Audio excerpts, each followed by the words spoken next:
తెలుగుదేశం గెలుస్తుంది. తెలుగుదేశం గెలుస్తుందా? ఆ. అంటే థామస్ గారు గెలుస్తారా? ఆ. ఎందుకమ్మా నారాయణ స్వామి గారు వాళ్ళ అమ్మాయి గెలవదు? ఎందుకంటే మాకేం ఈడ ఆదేశం చేయలేదు కదా. మాకేం అసలు రోడ్డు చూడు మా ఊరికి ఎట్లున్నది ఇప్పుడు. మాకు రోడ్లే లేకుండా మేము ఇప్పుడు ఇక్కడ ఇబ్బంది పడతాం. ఆడ మేము బండ్లలో వస్తాను పోయి పల్లాన్ని పడిపోతాం అనుకున్నాం మేము. ఏం రాలా మాకు. ఏం రావట్లేదా?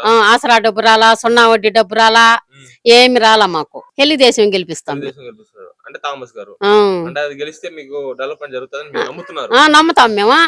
థామస్ అంటే మాకు రాష్ట్రం విభజన అయినాక చంద్రబాబు నాయుడు వచ్చినాక ఎంతగా మేలు జరిగింది. చంద్రబాబు ప్రభుత్వంలో యువతకు కంపెనీలు తీసుకొచ్చినారు. ఈ రాజశేఖర రెడ్డి కుమారుడు వచ్చినాక ఆ కంపెనీలన్నీ కూడా మళ్ళీ వెనుకపోయినాయి. యువత వెనుకబడినారు. అప్పుడు ఉద్యోగాలు లేకపోయినా 3000 నిరుద్యోగ వృత్తి ఇస్తా ఉన్నారు. అది ఈ ప్రభుత్వం వస్తానే పోయింది. వాళ్ళు వచ్చింది 5 ఏళ్ళైనా ఒక పని చేసింది లేదు. ఈ రోడ్లు చూడండి, గుంతలు పడిపోయినాయి. రోడ్లు పక్కలింటి టర్న్లలో వచ్చి గుద్దుకునేట్టుగా యాక్సిడెంట్లు జరిగేట్టుగా చెట్లు పెరిగిపోయినాయి. ఏ ఒక్క అభివృద్ధి జరగలేదు.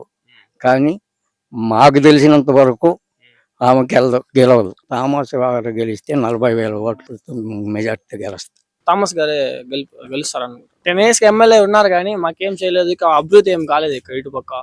శ్మశానం అట్లీస్ట్ శ్మశానం కూడా లేదు మాకు ఇక్కడ. చనిపోతే శ్మశానం వేసే శ్మశానం కూడా లేదు. సో ఆయన ఏమంటున్నాడంటే అంటే ఇట్లా తెలిసిపోతుంది కదా, శ్మశానమే లేదంటే ఊరికి శ్మశానం లేకపోతే ఇంకెట్లుంటది. అందరూ అంటే వాళ్ళకి కావాల్సిన వాళ్ళు ఉంటారేమో, అందరూ ఉంటారంటే మేము ఉన్నాం. ఫైనల్లీ మీ ఓటు ఎవరికంటారు? థామస్ గారి. ఆయన గెలిస్తే ఎన్ని ఓట్లు మెజారిటీతో గెలవచ్చు అన్న? అది ఎలా మేబీ ఐడియా లేదు మాకు. గెలుస్తారని నమ్మకం ఉంది, గట్టి నమ్మకం. అంటే ఇంతకుముందు గెలిచిన వాళ్ళు ఎవరు ఏం చేయలేదు. కొత్తగా వచ్చిన వాళ్ళని ఏమని చేస్తారంటే 10 years ఉన్నారని మీరే చెప్పినారు కదా. 10 years ఎవరు ఉన్నప్పుడు చేయలేదు కదా. కొత్తగా ఛాన్స్ ఇస్తే వాళ్ళు చేస్తారని ఒక నమ్మకం అంతే. థామస్ గారు. థామస్ గారు గెలుస్తారు. నారాయణ స్వామి చేసింది ఏమీ లేదు. దానికి ఆయనకి ఎవరు ఓటు వేయాల్సిన అవసరం లేదు. గడప గడప ప్రోగ్రామ్ అప్పుడు ఆయన ముఖం చూసాం. అంతవరకు ఆయన ముఖం కూడా తెలియదు మా పంచాయతీల వరకు. ఎందుకు వేస్తారు ఓటు?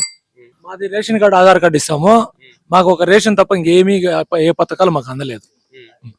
అంటే ఫైనల్లీ మీ ఓటు ఎవరికంటారు అన్న? VS Thomas. ఎన్ని ఓట్లు మెజారిటీతో గెలవచ్చు అంటారు ఆయన? 50,000 పైన వస్తాను మెజారిటీ.